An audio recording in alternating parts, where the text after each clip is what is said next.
Organic topic number 2 માં છીએ આજે આપણે ઓઝોનોલિસિસ.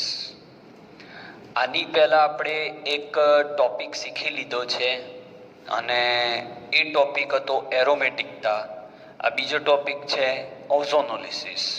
ઓર્ગેનિકને કોઈ એક ચેપ્ટર પૂરતું પકડી રાખવું મુશ્કેલ છે. ઓકે, એટલે હું ટ્રાય કરું છું કે તમારા કોન્સેપ્ટ ડેવલપ થાય.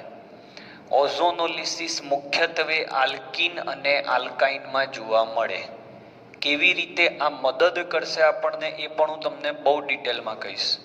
સેકન્ડ, ઓઝોનોલિસિસ બે પ્રકારના હોય. એક એવું ઓઝોનોલિસિસ છે કે એમાં નિપજ મળ્યા પછી જે મધ્યસ્થી નિપજ મળે એનું વિઘટન H2O2 વડે થાય તો આગળ તમને ઓક્સિડેશન થઈ એ જે મધ્યસ્થી નિપજ મળી હોય એનું ઓક્સિડેશન થઈ કીટોન મળે અને કાર્બોક્સિલિક એસિડ મળે. જેમ જેમ આગળ ઉદાહરણ આવશે હું શીખવાડતો જઈશ.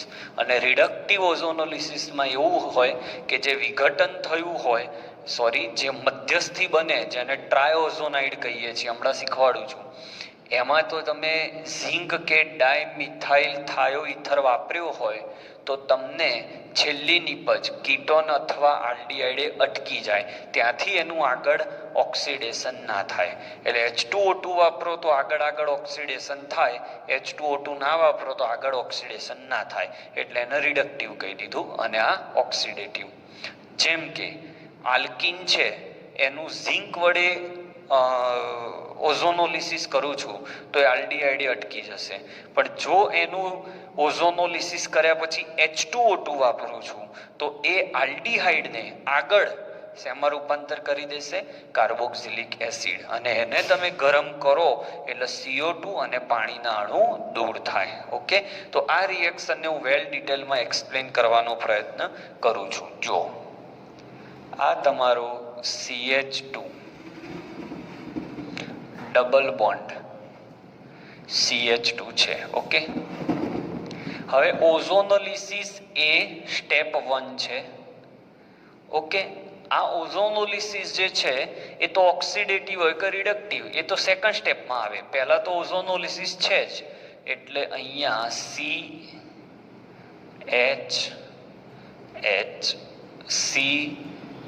અને H.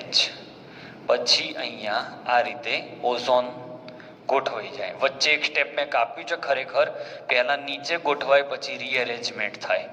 હવે અહીંયા સુધી તો કોઈ પણ ઓઝોનોલિસિસ હોય, ઓક્સિડેટિવ હોય કે રિડક્ટિવ હોય, અહીંયા સુધી સેમ રહે. હવે અહીંયાથી નાનો મોટો ચેન્જ આવે. હવે જો તમે ઝિંક વાપરો તો આનું ઓક્સિડેશન જ થાય. અહીંયા છોકરાઓ ભૂલ કરે છે કે સાહેબ હવે રિડક્શન થશે. ના, થશે તો ઓક્સિડેશન જ, પણ આ ઝિંકના લીધે જે ઓક્સિડેશન જે માત્રામાં થવું જોઈએ એ માત્રામાં નહીં થાય અને આલ્ડીહાઇડ પ્રોડક્ટ મળીને અટકી જશે, એને આગળ નહીં જવા દે. એટલે ઝિંકનું મુખ્ય કામ રિડક્શન કરવું નથી આ પ્રક્રિયામાં. અહીંયા ઝિંકનું મુખ્ય કામ વધુ પડતું ઓક્સિડેશન અટકાવવું છે. બહુ મગજમાં બહુ ધ્યાનથી કોન્સેપ્ટ વાપરજો. તો અહીંયાથી આ ભાગ તૂટી જાય અને આ ભાગ, આ વિઘટન સ્ટેપ થયું કહેવાય. તો ઝિંક છે એટલે ફોર્મ HCHO વત્તા HCHO એ પ્રક્રિયા અટકી જાય ઝિંક હોવાના લીધે. એટલે આને રિડક્ટિવ ઓઝોનોલિસિસ કહેવાય, મતલબ ઓક્સિડેશનની અસર ઘટાડી દે છે. પણ જો તમે H2O2 વાપરો છો તો આને પૂરેપૂરું, આ હાઇડ્રોજન પેરોક્સાઇડ છે, સારું ઓક્સિડેશન કરતા છે, એટલે આનું ઓક્સિડેશન પૂરું કરશે. એટલે પહેલા તમને HCHO મળશે વત્તા HCHO આમાં પણ મળશે. હવે ડિફરન્સ જોજો, મજા આવશે. અહીંયા ઝિંક હતો એટલે આ નિપજ અહીંયા અટકી ગઈ, પણ H2O2 હશે તો એ આને આગળ લઈ જશે, એટલે આલ્ડીહાઇડનું ઓક્સિડેશન થઈ કાર્બોક્સિલિક એસિડ બનશે. ક્લિયર પડી ટપ્પી? તો આટલો ફરક છે આ રિડક્ટિવ ઓઝોનોલિસિસ અને આ ઓક્સિડેટિવ ઓઝોનોલિસિસ. તો બે શબ્દો ક્લિયર મેં તમને કરાવી દીધા. હવે આપણે આનો ઉપયોગ ક્યાં થાય ઓઝોનોલિસિસનો, કેવી રીતે આના પ્રશ્નો પૂછાય એના પર જઈશું. તો તમે આનો પહેલા સ્ક્રીનશોટ લઈ લો. મેં તમને ઓળખાણ આપી દીધી આ લોકોની કે ઝિંક આવે તો ક્યાં અટકવાનું અને H2O2 આવે તો ક્યાં અટકવાનું. અને એમાંય જેમ અહીંયા ગરમી આપી એમ ડેલ્ટો આપેલો હોય પાછો, તો એ આ જે ફોર્મિક એસિડ છે એને ગરમ કરે એટલે CO2 ને H2O ઉડી જાય. ડેલ્ટા આપ્યો હોય તો, ડેલ્ટા ના આપ્યો હોય તો આગળ કશું ના થાય. હવે આના પછીનું બોર્ડ વર્ક પાછું ઇન્ફોર્મેટિવ છે, પછી આપણે MCQ સોલ્વ કરીએ છીએ. તો do take this screenshot.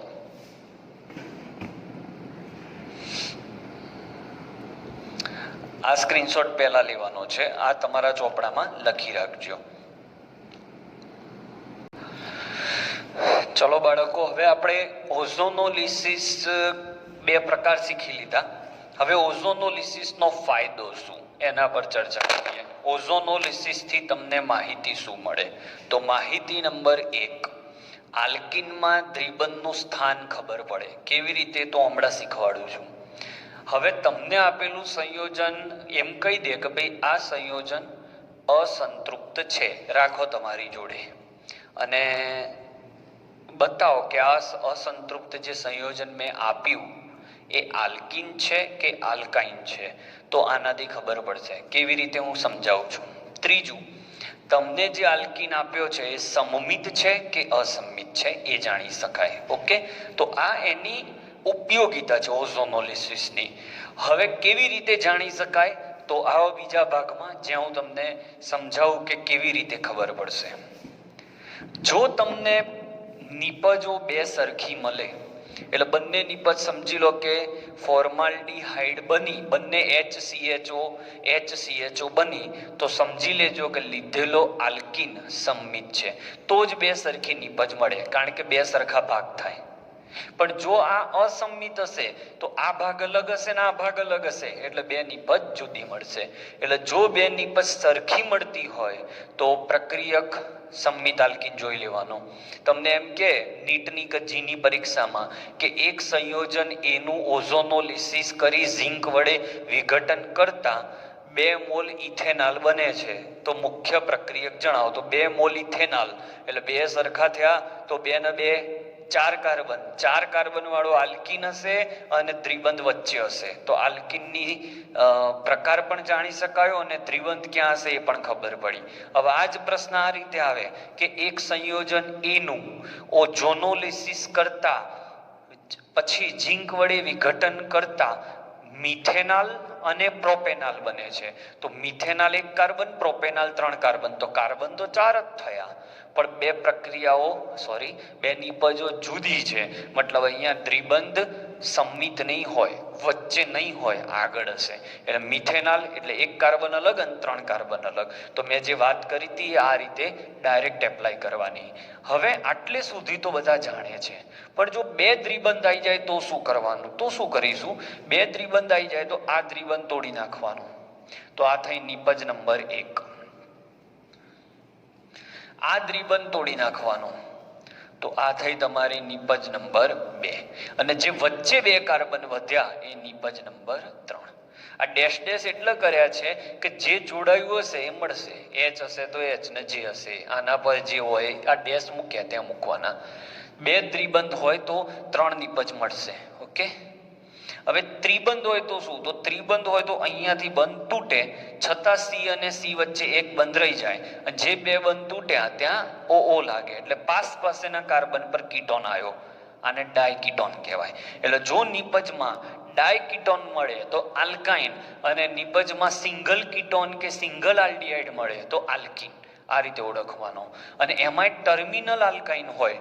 Terminal એટલે છેડા પર ટ્રિપલ બોન્ડ હોય. આ રીતે CH3 C triple bond CH આ રીતે હોય તો તમને CO2 અને H2O પણ દૂર થાય. કારણ કે આ જે સમૂહ છે છેડા પરનો એ કાર્બોક્સિલિક એસિડમાં રૂપાંતર કરી દે અને એમાંને તમે ગરમ કરો તો આ દૂર થાય. તો હવે તમને આ બોર્ડ વર્કમાં ખાલી માહિતી આપી એટલે તમને તકલીફ પડશે, પણ હવે આ બોર્ડ વર્કને હું જ્યારે MCQ માં કવર કરું ત્યારે તમે જોશો તો આ બધા કોન્સેપ્ટો આપણે એપ્લાય કર્યા હશે. તો સ્ક્રીનશોટ લઈ લો, પછી આના MCQ સ્ટાર્ટ કરું છું.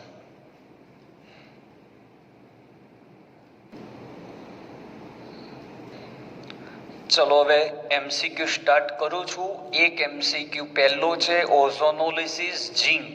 ઝિંક આવે એટલે આલ્ડીહાઇડ કીટોને અટકી જવાનું. ઓકે, તો પહેલો પોઈન્ટ ઓઝોનોલિસિસ પહેલી રિએક્શન છે એટલે આખી લખું છું, પછી હું તમને ડાયરેક્ટ પ્રોડક્ટ કેવી રીતે લખાય એ શીખવાડી દઈશ.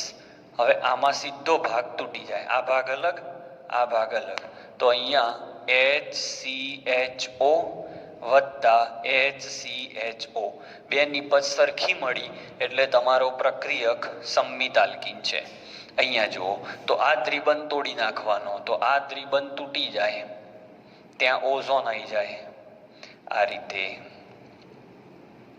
આ ઓઝોન આવી ગયો, બરાબર. આ જે ઓઝોન આવી ગયો, હવે અહીંયા તમે ઝિંક વાપરશો તો શું થશે?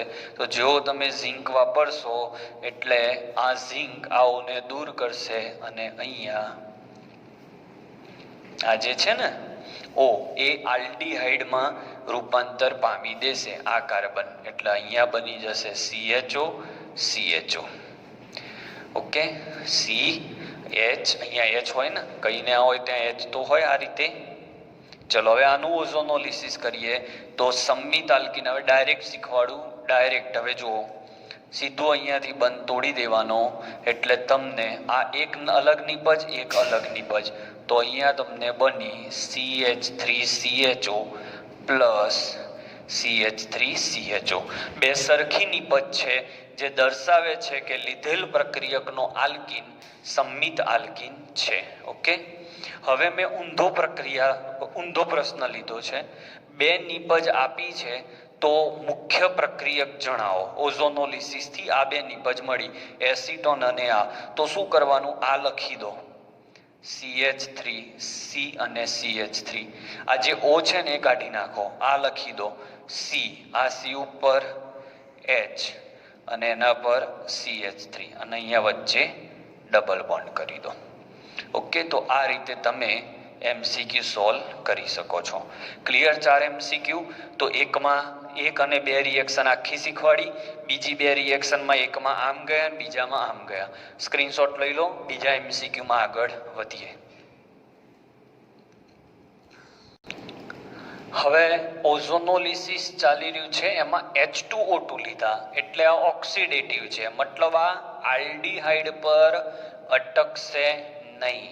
ઓકે, તો પહેલા મુખ્ય નિપજ બનાવતા જે મેં શીખવાડી હતી એવું સ્ટેપ તો કરી જ દેવાનું છે. આ બંધ તૂટી જશે, એ બંધ તૂટી જશે એટલે તમને અહીંયા CH3 C double bond O CH3 નિપજ નંબર 1 અને બીજી નિપજ CH3 CHO મળશે. પણ અહીંયા તમારે સાથે ઓઝોનની સાથે H2O2 છે, તો H2O2 હોવાથી તે આનું ઓક્સિડેશન કરી નાખશે. કીટોનનું ઓક્સિડેશન થોડું મુશ્કેલ છે એટલે આ નિપજ એમની એમ રહે અને આનું ઓક્સિડેશન થઈ જાય. ઓકે, આ ધ્યાન રાખવાનું છે. આ એમનું એમ, તો નિપજ તમને મળશે A વત્તા B. ઓકે, આટલો ફરક છે ખાલી બાળકો.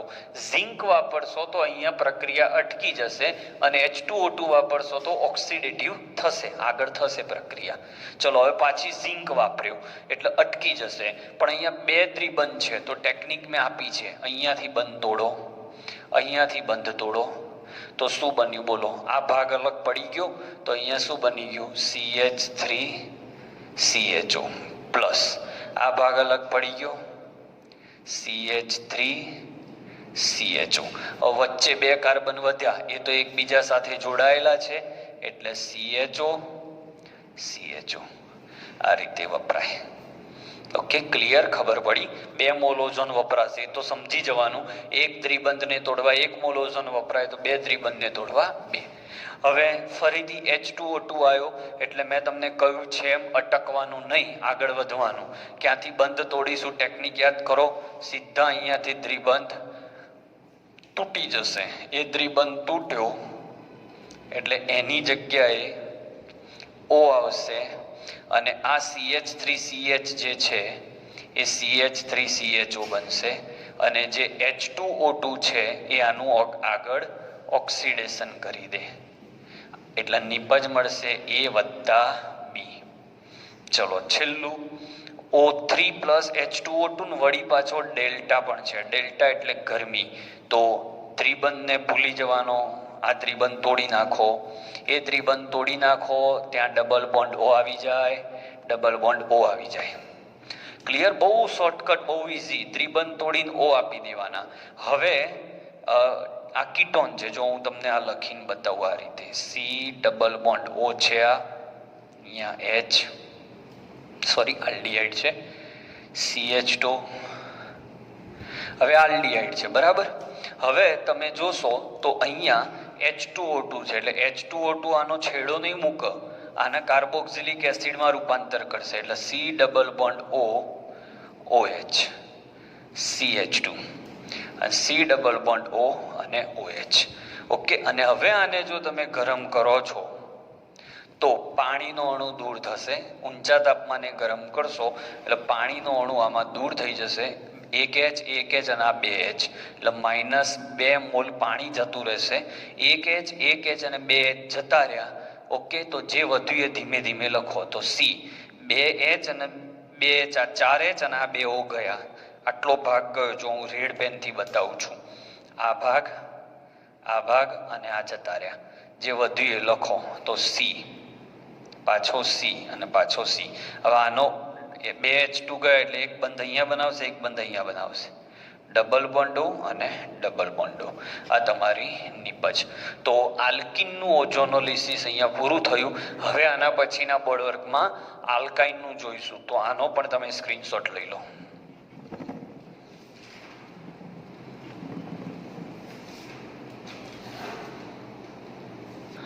હવે આપણે આલ્કાઇનનું ઓઝોનોલિસિસ શીખીએ છીએ. આલ્કાઇનનું ઓઝોનોલિસિસ કરો એટલે મધ્યસ્થી બને, ટ્રાયોઝોનાઇડ વાળું. એનું વિઘટન ઝિંકની હાજરી. જો બાળકો, H2O2 ની પહેલા તમે ઝિંક લેશો અને નિપજ મળશે તો કોઈ ચિંતા ના કરશો, કારણ કે એના પછી તમે જ્યારે H2O2 વાપરશો ને એટલે આનું ઓક્સિડેશન કરવું જ પડશે. એટલે કોઈકને એવો પ્રશ્ન થાય, સાહેબ ઝિંક અને H2O2 બંને આપ્યા હોય શું કરવાનું? તો ઝિંક એ ઓક્સિડેશન રોકવાનું કામ કરે, પણ H2O2 પાવરફુલ છે એટલે એ ઓક્સિડેશન કરી નાખે. પણ બંને હાજર હોય તો જ આગળ જાય. ખાલી ઝિંક હોય તો અટકી જશે. ક્લિયર કરી વાત? ડાયકીટોન પેરોક્સાઇડની હાજરીમાં કાર્બોક્સિલિક એસિડ, અને જો પાછો ડેલ્ટા આપ્યો હોય તો છેલ્લે આ દૂર કરવાનું. આમ નહીં ખબર પડે. એક પ્રેક્ટિસ MCQ લો. એસિટિલિન લો. ચલો, CH ટ્રિપલ બોન્ડ CH, આનું ઓઝોનોલિસિસ કરો તો CH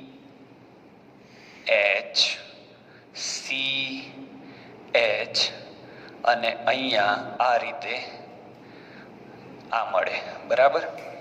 હવે આનું તમે વિઘટન કરો ઝિંકની હાજરીમાં, આ ઓડી ગયો એટલે CH,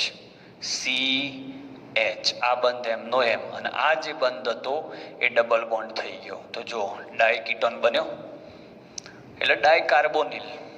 હવે આને તમે H2O2 ની હાજરીમાં પ્રક્રિયા કરો એટલે આનું ઓક્સિડેશન આગળ થાય, કારણ કે આલ્ડીહાઇડનું ઓક્સિડેશન સરળ. તો આલ્ડીહાઇડનું ઓક્સિડેશન થાય એટલે તમને શું બને? Carboxylic acid. તો અહીંયાથી એક કાર્બન વાળો એસિડ આ, તો 2 મોલ ફોર્મિક એસિડ બની જાય. અને ફોર્મિક એસિડ એવો છે જે તરત જ ગરમ કરવામાં આવે તો તરત જ ફોર્મિક એસિડ હોય તો જ તરત જ એ પોતાને CO2 અને H2O માં કન્વર્ટ કરી લે. ઓકે, એટલે જો ડેલ્ટા સમજી લો કેટલા ચેન્જીસ. ખાલી ઓઝોનોલિસિસ કરશો તો અહીંયા સુધી આવશો, ઝિંક વાપરશો તો અહીંયા સુધી આવશો, H2O2 વાપરશો તો અહીંયા સુધી, અને ગરમી આપશો તો ઉડી જશે. પણ ઉડશે ત્યારે જ્યારે ફોર્મિક એસિડ હશે. ઓકે, આલ્કાઇનનો MCQ નંબર 1. હવે લઈએ આલ્કાઇનનો MCQ નંબર 2. સ્ક્રીનશોટ લઈ લો ફટાફટ આનો. લેવાઈ ગયો? ચલો બીજો MCQ લઈએ. હવે આપણે લઈએ 2-બ્યુટાઇન. CH3CCCH3. હવે શોર્ટકટ આપું, મધ્યસ્થી દોરવાની જરૂર નથી. H2O2 વાપર્યો છે એવું સમજી લો, બરાબર. આ તમારી નિપજ. H2O2 આપ્યો છે એટલે એ તરત જ H2O2 આનું ઓક્સિડેશન કરી દેશે એટલે અહીંયાથી બંધ તૂટી જશે, આ અલગ એટલે CH3COOH પ્લસ CH3COOH.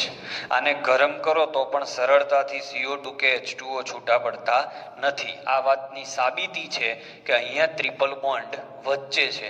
જો ટ્રિપલ બોન્ડ એન્ડ ઉપર હોત, આની આગળના MCQમાં જુઓ, એન્ડ ઉપર હોત તો જ ફોર્મિક એસિડ ઉત્પન્ન થાત. એટલે થિયરી તમે મેં લખી હતી ને ત્યાં, એ યાદ કરો કે આલ્કાઇન ટર્મિનલ છે એટલે કે ટ્રિપલ બોન્ડ છેલ્લે છે કે વચ્ચે છે એ ચેક કરવું હોય તો પણ આ થાય. જો છેલ્લે CO2 અને H2O ઉત્પન્ન થાય તો સમજી લેવાનું કે ટ્રિપલ બોન્ડ છેલ્લે છે, અને CO2 અને H2O ઉત્પન્ન ના થાય તો સમજવાનું કે ટ્રિપલ બોન્ડ વચ્ચે છે. ઓકે, તો હજી એક એવો પ્રશ્ન લઈ લઈએ જેમાં ટર્મિનલ આલ્કાઇન હોય એટલે